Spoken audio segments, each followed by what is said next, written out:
WhatsApp guys, welcome to another blog. এখন 7:30 মতো বাজে, আজকে হচ্ছে শনিবার। আর আকাশের মেঘ কেটে এখন আকাশ পরিষ্কার হচ্ছে আস্তে আস্তে। শুনছি মামা উঠেছে না,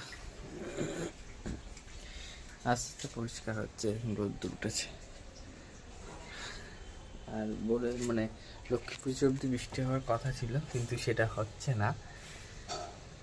একটু ছিটাফোটা বৃষ্টি হবে, কিন্তু সেই বৃষ্টি হওয়াটা হবে না। কালকে খবরে জানিয়ে দিলাম। আর কালকে কারেন্ট ছিল না, তো স্নান করতে করতে বেলা হয়ে গেছে। যখন স্নান করেছি তখন বৃষ্টি। দেখুন, ওই একটা উপরের জবাটা, এর পাশে একটা জবা ফুটেছিল, পারতে পারিনি। কালকে 3টে ফুটেছিল, আজকে একটা রয়েছে। এটা যখন স্নান করবো গিয়ে পেরে নেবো।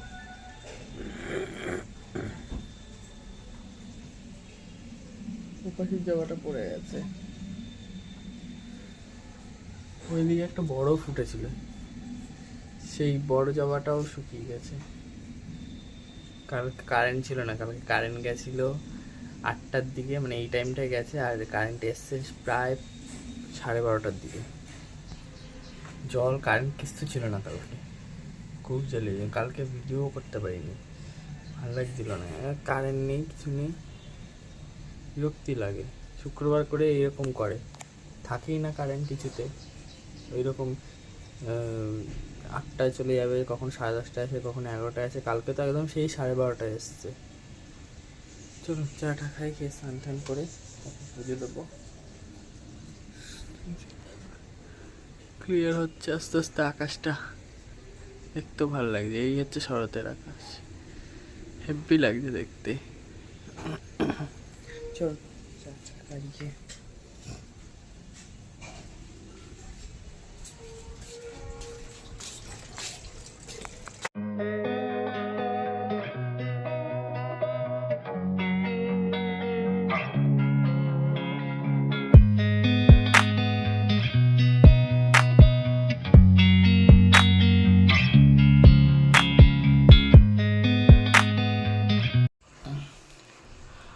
অলমোস্ট আমার পুজো হয়ে এসছে, অলমোস্ট। আর এটা হচ্ছে আমার গাছের জবা। আমি জাস্ট একটু আগে ছাদ থেকে নিয়ে গিয়ে পেরে আসলাম, ছাদে গিয়ে পেরে আসলাম। বেশ বড় হয়েছে জবা ফুলটা। এত পোকাছোকা হওয়ার পরও যে এত সুন্দর জবা ফুলটা হয়েছে। আর আকাশটা আবার মেঘলা মেঘলা করলো। এই পাশটা ক্লিয়ার আছে আকাশটা, এই দিকটা একটু মেঘলা মেঘলা করেছে। হয়তো বৃষ্টি হলেও, ছিটে ফোঁটা হলেও হতে পারে। বলেছে যে ছিটে ফোঁটা হবে, কিন্তু যে জোরে বৃষ্টিটা হওয়া ছিল সেইটা হবে না। ছিটে ফোঁটা হলেও হতে পারে। আর এই দেখুন, এই কালো পিঁপড়ে না জ্বালিয়ে দিচ্ছে, এখন ভর্তি। কি জানি কি, মা বলছে যে নাকি বৃষ্টি আসলে কালো পিঁপড়ের দেখা যায়। তা বলে এত ঘরে বাইরে ঠাকুর ঘরে ছাদে সব জায়গায় কালো পিঁপড়েই বেরোবে। চলুন পুজো দিয়ে নিয়ে আপনাদের সাথে কথা বলছি, ঠিক আছে? হালকা হালকা রোদ উঠছে আবার। চলুন। 10টা মতো প্রায় বাজে। আজকে আমার তাড়াতাড়ি পুজো দেওয়া হয়ে গেছে, সব থেকে মেন কথা। তাড়াতাড়ি পুজো দেওয়া হয়ে গেছে। সকালবেলা পুজো দেওয়া হয়ে গেলে না, বেশ একটা পজিটিভ পজিটিভ ভাইবস আসে। স্পেশালি ঠাকুর ঘরের জায়গাটা না বেশ একটু পজিটিভ পজিটিভ লাগে, বুঝলেন? এরকম রোদ উঠে গেছে, দেখছেন? আকাশও ক্লিন, দেখুন একটু ক্লিন। তো ওই কারণে আমি চেষ্টা করি। এই কয়েকদিন যাবৎ বেশ দেরি হচ্ছিল, বেশ কি 12:30, কালকে তো 1টা 1:30 বেজে গেছে এবং পুজো দিয়ে আস্তে আস্তে। কালকে কারেন্ট ছিল না, জল ছিল না, সেই কারণে আরও লেট হয়ে গেছে। আর গত 2 দিন লেট হচ্ছিল, তারপর বাবার শরীর খারাপও গেল কিছুদিন, ওই কারণে আরও দেরি হচ্ছিল। তো আজকে ফাইনালি তাড়াতাড়ি পুজো দিলাম, আজ থেকে তাড়াতাড়ি দেবো। বেশ পজিটিভ পজিটিভ ভাইব লাগে। আজকে আমার ব্রেকফাস্টে কী আছে দেখাই। আই থিঙ্ক এটা পেঁপে দিয়ে ডাল আর आलू भाजा। और पेट में चूहा दौड़ रहा है, पहले खा लेते हैं फिर बात करते हैं, ठीक है? चलो। এখন প্রায় 1টা মতো বাজে। আর সকাল থেকে না বেশ মেঘলা মেঘলাই ছিল ওয়েদারটা, মানে রোদ উঠলো, রোদ মেঘলা এরকম চলছিল। অ্যান্ড এখন দেখুন মানে তেতে পুটে কি বলবো, এত রোদ উঠেছে, তেড়ে রোদ উঠেছে। সকাল থেকে ওঠেনি তো এখন রোদটা উঠেছে দেখুন।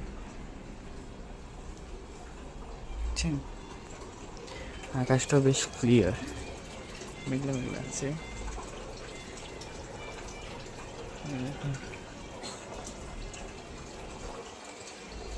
তাকানো যাচ্ছে না, মেঘ মানে মেঘও করেছে হালকার উপরে, কিন্তু রোদটা উঠেছে। ঠিক আছে, পুজোর সময় না, মানে পুজোর জন্য না এই গরমটা সহ্য করে নেওয়া যায়। ব্যাপক রোদ উঠেছে। আমার রোদ্দুর দেখলে না, আমার মানে এই রকম ওয়েদারটা দেখলে না আমার বাড়ি কালী পুজোর কথা মনে পড়ে। কারণ আমার বাড়ি কালী পুজোর সময় না ঠিক সকাল থেকে মেঘলা থাকে, কারণ দুটো পুজো হয়, একটা শিব পুজো হয় আর একটা কালী পুজো হয়। শিব পুজোটা সকাল থেকে দুপুর অবধি হয়, দেন কালী পুজোটা বিকাল থেকে রাত অবধি হয়। তো এবার তো মানে প্রত্যেক বছরই হচ্ছে, এবার 60 ইয়ার্সে পা দিতে চলেছে আমাদের বাড়ির পুজো। 60 বছর পূর্ণ হবে আমাদের বাড়ির পুজোর। তো এবারে তো ব্লগে শেয়ার করবই, সব কিছু আপনারা দেখতেই পাবেন। আবার রোদটা চলে গেল, নেই খামখেয়ালি করছে। যাক, কালকে একটা খবরে খুশির খবর শোনালো যে খুব একটা বৃষ্টি হবে না, হালকা মতন বৃষ্টি হবে, মানে একদমই হালকা মাঝেই মতো বৃষ্টি হবে। এই একটা হ্যাপি নিউজ, মানুষ বেরিয়ে দেখতে পাবে পুজো। এখন মা এসে আমার দাদুকে খাওয়াবে, দেন আমাদের খেতে দেবে। এই জাস্ট স্নান টান করে এসে ওই ঘরে বসেছে। চলো লাঞ্চের সময় কথা বলছি, জাস্ট স্নান করে গিয়ে ওই ঘরে বসলাম। এখন প্রায় 1:30টার মতন বাজতে যাচ্ছে। আজকে লাঞ্চ মেনুতে কী কী আছে? পেঁপে দিয়ে ডাল, পটল ভাজা, এটা কি শাক, আরেকটা তরকারি মা আনছে, জানি না কী করেছে ওটা। রোদটা চলে গেল, দেখুন মেঘলা মেঘলা করে ফেললো, বুঝছেন? এরকমই হচ্ছে, রোদ যাচ্ছে আসছে, কখনো মেঘলা মেঘলা করছে, কিন্তু হাওয়াটা বেশ ঠান্ডা, মনে হয় কোথাও বৃষ্টি হচ্ছে বা হয়ে গেছে, সেইখান থেকে হাওয়াটা আসছে, বেশ হাওয়াটা ঠান্ডা দিচ্ছে, বুঝলেন? আর আমার ফেভারিট কার্টুন চলছে ডোরেমন। আমি এখনও যেটা দেখি, যেটা এই চ্যানেলে মানে এই টিভিতে ছিল না, আমি টাকা ভরিয়েছি এই চ্যানেলটার জন্য, দেখার জন্য ডোরেমন দেখে আমার সেই লাগে, বহুত প্রিয় কার্টুন আমার ডোরেমন আর সিনচ্যান। সিনচ্যানের চ্যানেলটা ওই ঘরে আছে, এই ঘরে নেই, এই ঘরে শুধু ডোরেমনটা আছে। চলুন খেয়ে দিয়ে নিই, বিকালের দিকে আপনাদের সাথে কথা বলছি, হয়তো এক পাশে বৃষ্টিও নামতে পারে। প্রায় এখন 4:45টার মতো বাজতে যায়, আর আমি চলে এসেছি ছাদে। বেশ কিছুদিন মানে বেশ কিছুদিন 2-3 দিনের বৃষ্টির পর আবার আজকে ছাদে আসলাম।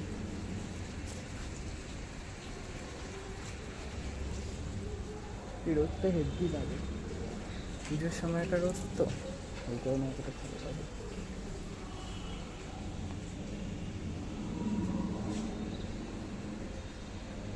আজকে আমার কোনো গাছে জল দিতে হবে না, জানেন, সব গাছের গোড়া মোটামুটি ভেজা। গাছে আজকে জল দিতে হচ্ছে না আমাকে। কি রোদের দেখুন,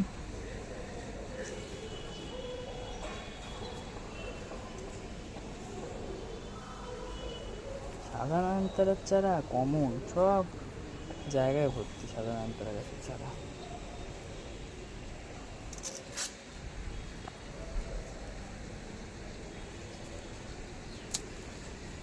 আর 10 দিন মনে হয় বাকি পুজো, 10 কি 11 দিন মতো বাকি, আর পুজো দেখতে দেখতে চলে আসলো। দুর্গা পুজো গেলেই কালী পুজো, আমার বাড়ির পুজো তো ভূত চতুর্দশীতে হয়, মানে দীপাবলির একদিন আগে হয়। ভূত চতুর্দশীতে হয় মানে যে রাতে হয় তা কিন্তু নয়, দিনেই হয়। দিনে বলছি, সন্ধেবেলার থেকে শুরু হয়, মোটামুটি 11টা 11:30 বেজে যায়।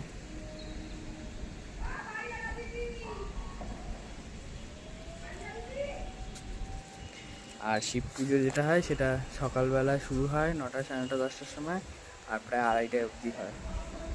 আপনারা তো দেখতেই পারবেন এবছর পুজোটা। দড়িগুলো একদম নিচু হয়ে গেছে। অ্যাকচুয়ালি বাস তো রোদে রোদে থাকছে না, আর দড়িও থাকছে না। সেই পেঁপে গাছ।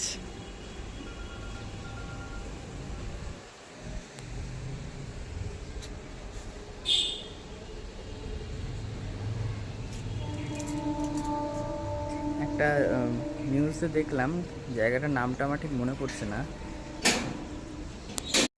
সেই নিউজে দেখছিলাম যে কোথায় যেন, জায়গাটার নাম ভুলে গেছি, ওখানে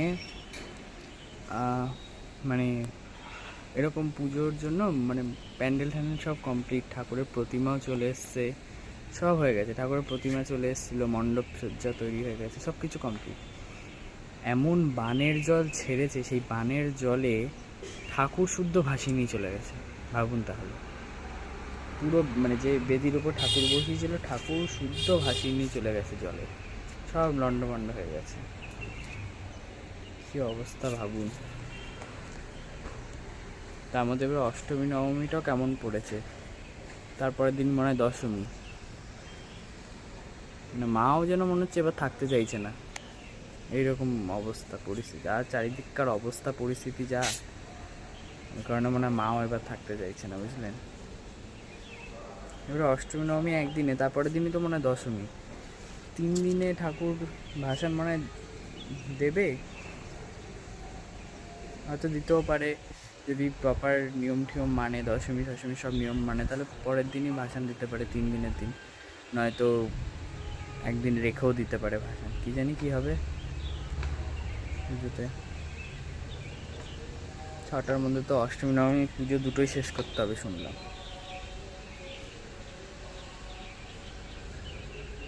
শুনতে পাচ্ছেন? এই পুজোর গান শুরু হয়ে গেছে, বাজলো তোমার আলোর বেনু। সুন্দর লাগে না, মনটা এত ভালো লাগে, মানে পুজো পুজো ফিল শুরু হয়ে গেছে।